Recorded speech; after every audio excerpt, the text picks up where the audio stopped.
three more questions, quick ones.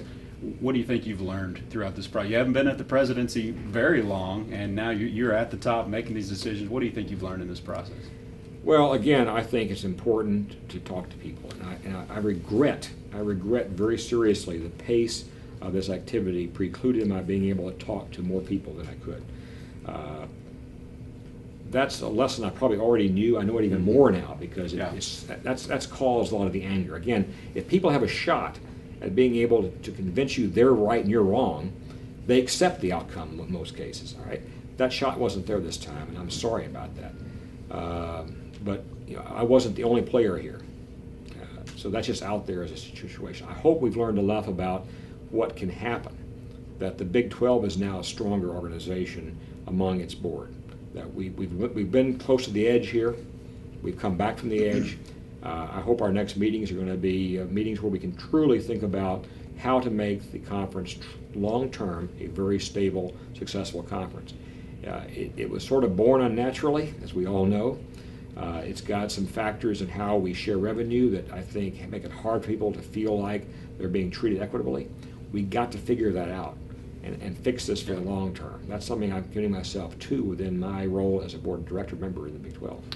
You have an opportunity to kind of speak to the Aggie fans, and this interview gives you that opportunity to do it, obviously, on the internet and with so many Aggies, coming to our website. And we definitely appreciate you taking the time to do it. This is kind of a chance, if you had a bottom line message and kind of to help bridge that gap and connect some of these dots, what's your message to Aggie fans right now? All of us are part of families. Mm-hmm. Every family has occasional squabbles, okay? Some folks are pretty mad at me right now or mad at other people leading the university. That's okay. You have a right to your anger. You saw something possible that was taken away from you very quickly. I can understand your reaction to that. That's okay. I just ask you now to take a little time to look at the facts, figure out what really this means for Texas A&M's future and for Texas's future as a state. Think about that just a little bit. And I believe over time you'll come to understand that this was the right decision at this time to make. And then finally, how much does winning cure all? The frustrations are going on right now. How much could be cured by winning in football? If we were national champions next year, this will all go away. Yeah, bottom line. Simple as that. And I think we're going in the right direction. Just a little bit of a side here, if you will. In talking to Mike Sherman over the last several months here, I think we're doing a lot of good things right now in terms of our football program. I love how Mark Turgeon has built our team in basketball. Coach G, Coach G in soccer is a wonderful guy as well. Coach Blair, he's a class act too. We've got some wonderful, wonderful coaches here at Texas A&M and some extraordinary athletes. Think about this. While this is going on, I went down Sunday night to Olsen Field to do what?